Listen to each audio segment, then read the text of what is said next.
So we can attack the monster normally. We can launch a strong attack. We can heal. We got various checks in there also to see whether we won. One thing we're not doing is we're not resetting the game after we won. We're also not asking the user for an initial max health value. Right now we're hard coding this to be 100. I said that I want to let the user of the game, of this app, of this website choose that value. And what we're also not doing is we're not utilizing this bonus life. Now let's maybe start with the bonus life. The idea behind the bonus life is that if we're low on health and we would die, like now if I click attack and the monster hits us, we would very likely die, then we actually don't die, but instead we consume this bonus life and we got, well, time or an opportunity to come back. Okay, so I didn't die, now I should die, I lost. And here we shouldn't lose, but instead consume the bonus life, freeze our health, so don't reduce our health for this turn, and thereafter we have a chance to heal back up, or if it was close, maybe now launch an attack towards the monster that kills it, and therefore we have one chance to recover throughout the entire game, even if we then restart it later. So this is the idea behind the bonus life. Where should this bonus life come in there for?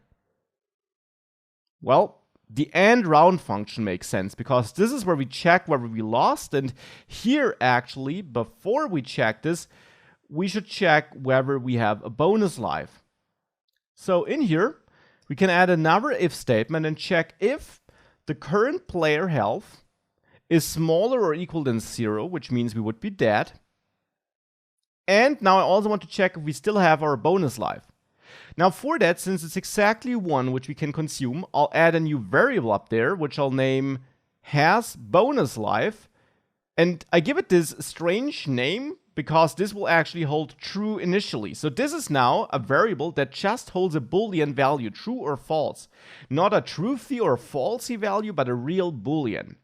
And Boolean variables are typically named like this, where you kind of indicate what you're trying to control here. So here has bonus life. In other programs, you might have something like is logged in to indicate whether the user is logged in or not, which also makes sense to be true or false. Of course, we don't have that here, but that would be another example. So here bonus life has bonus life is true, and therefore here I can check if we would be dead and we have a bonus life. So if this is true. Now we can't just check this like that. You could say equals true with triple or double equal signs, and that would not be wrong, that would work. But as I also showed you on the falsy truthy slide, if you just reference a variable without a comparison operator, JavaScript will actually try to convert this to true or false and then take this in its condition. And here, of course, this conversion is really easy because there is nothing to convert. This is a real Boolean. It is true, so JavaScript will check if this is true and this is true, which means we would be dead, but we do have a bonus life. And in that case, I'll set the has bonus life variable to false because now we lost our bonus life. And I will call remove bonus life, which is a function provided in vendor.js, which will in the end just update the UI. And now I also want to make sure that our health is now not below 0. So actually here at the beginning of the end round function, I'll log in the user's health before the monster hits him.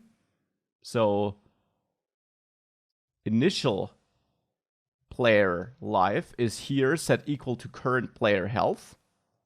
Maybe also name this health therefore. So initial player health is equal to current player health.